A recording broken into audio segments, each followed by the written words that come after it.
Hola, ¿cómo están? Hoy vamos a conversar sobre lo que es la prescripción. Entendemos por prescripción a la orden con la cual se da inicio a un tratamiento médico.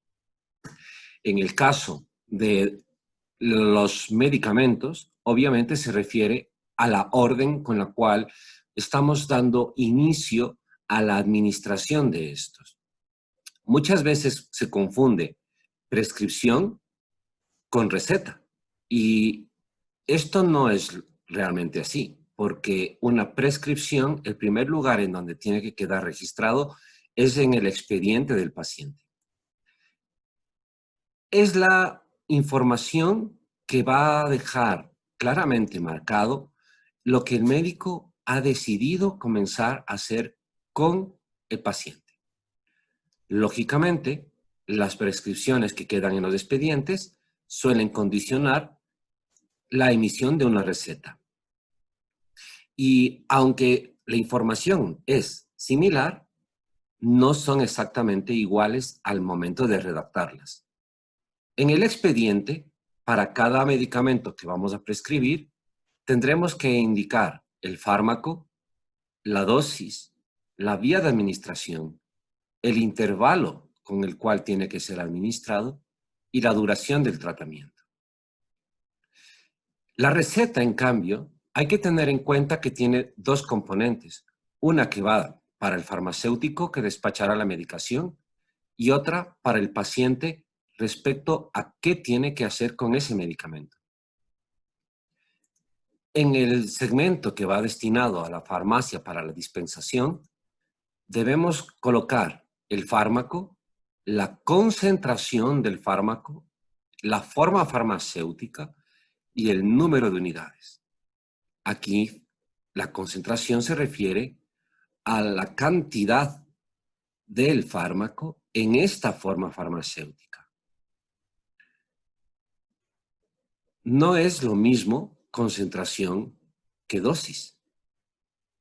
Uno podría prescribir una dosis de 250 miligramos, pero sin embargo, el fármaco en comprimidos podría tener una concentración de 500 miligramos. Por otra parte, en el segmento que va para el paciente, hemos de indicar el fármaco al cual nos estamos refiriendo y la forma en la que tiene que consumirse. Las indicaciones, no solo del intervalo de administración, sino también ciertas precauciones o modalidades exactas que nos interesa que cumpla.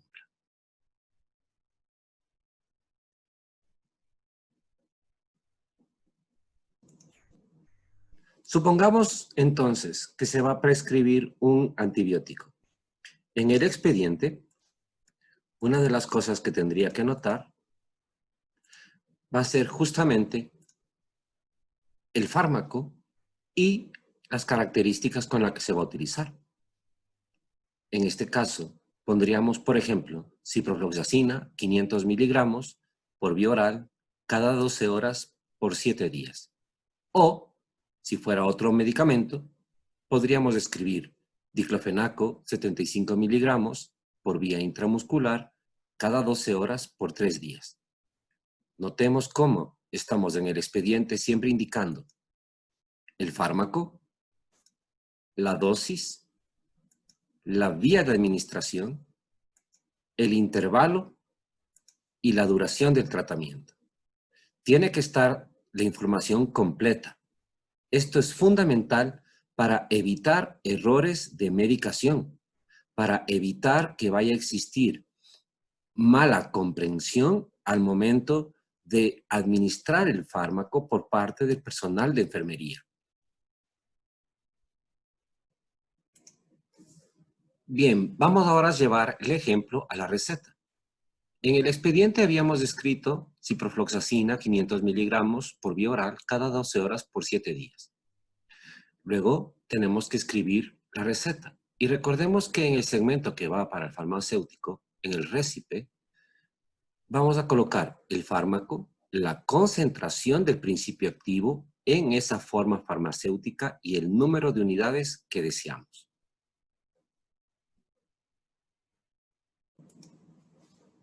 Bien, En ese caso, tendríamos que escribir el fármaco, ciprofloxacina, la concentración,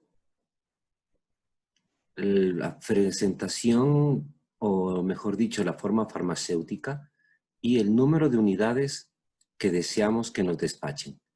Acordarnos que tiene que escribirse tanto en números como en letras para evitar justamente que haya modificaciones en el documento. Después, tenemos que cerrar el espacio para que tampoco no nos añadan medicamentos que no hayamos prescrito y finalmente firmar la receta. Ahora tenemos que escribir las indicaciones para el paciente. Y aquí hemos siempre de especificar nuevamente el medicamento, porque no hacerlo puede ser un problema. Recuerden que una de las mitades de la receta puede quedarse farmacéutico y el paciente necesita saber a qué medicamento nos estamos refiriendo. Aquí le indicamos cómo debe tomarlo, la cantidad del medicamento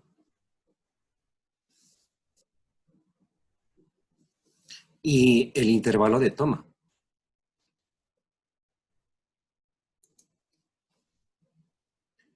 A veces es preferible poner solamente un ejemplo de horario, salvo que sea muy necesario, porque de lo contrario, el médico se transforma en uno de los responsables de que el paciente salte las tomas. Por ejemplo, si se le dice que exclusivamente debe tomar a las 8 de la mañana y a las 8 de la noche, si por alguna razón el paciente se retrasa y luego mira el reloj y dice, son las 8:30, me he atrasado, muchas veces ya no lo toman al medicamento y eso va a ser perjudicial. Es preferible ponerle un ejemplo de horario y explicarle que no ocurre nada malo si se demora media hora, si se adelanta unos minutos en la toma. Eso no va a alterar, no va a afectar de manera sustancial la curva de concentración plasmática del medicamento.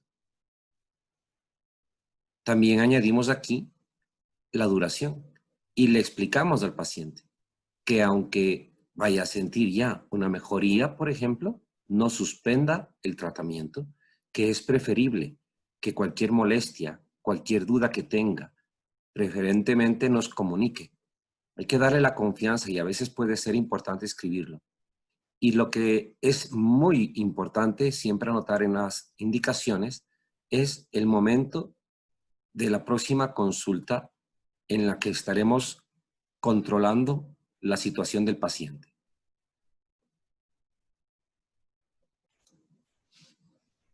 Bueno, para el otro ejemplo que pusimos, que era diclofenaco por vía intramuscular, también tendríamos que elaborar la receta, recordemos, en el segmento que va para el farmacéutico colocamos el fármaco, luego la concentración, en este caso la concentración de la forma farmacéutica va a coincidir con la dosis, indicamos justamente la forma farmacéutica que nos interesa y este medicamento, en este caso, viene presentado en ampollas, justamente que contienen una solución de 75 miligramos y el número de unidades que queremos que nos despachen. E igualmente cerramos la receta. Tendríamos también en las indicaciones que anotarlo. Bueno, esto no ha sido un buen ejemplo de entrada en atención primaria. Se considera un mal indicador de la calidad de la atención la prescripción de inyectables. Pero como ya lo he puesto en el ejemplo, pues ya ni modo. Pero en realidad en atención primaria habría sido preferible mandar un antiinflamatorio como este por vía oral. Pero como lo he puesto en el ejemplo, pues ya nada. Y tendríamos que especificar aquí que queremos que sea una inyección intramuscular profunda y de una vez especificar que queremos que sea en la nalga, la cantidad el volumen, en este caso, queremos que coloquen los 3 centímetros cúbicos exactos.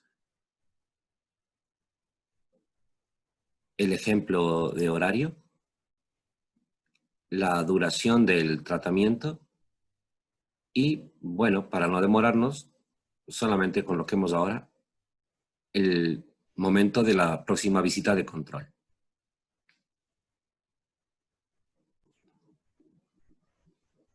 Y bueno, para finalizar, recordar entonces que la prescripción es la orden con la cual se da inicio a un tratamiento. Y en el caso de la prescripción de medicamentos, en el expediente hemos de indicar el fármaco, la dosis, la vía de administración, el intervalo y la duración. Pero en la receta, estos componentes tienen otra presentación. El fármaco lo seguimos indicando.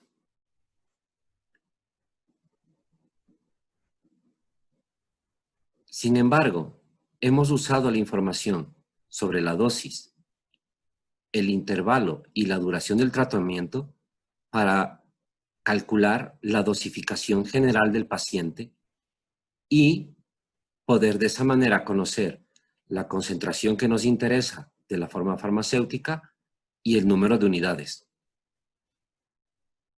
Mientras que realmente mucha de la información de la pauta terapéutica la hemos tenido que colocar en las indicaciones del paciente. Esto es, espero que no les haya parecido difícil, pero ya poco a poco, con la práctica y como avance la materia, se irán familiarizando mucho más. Eso es.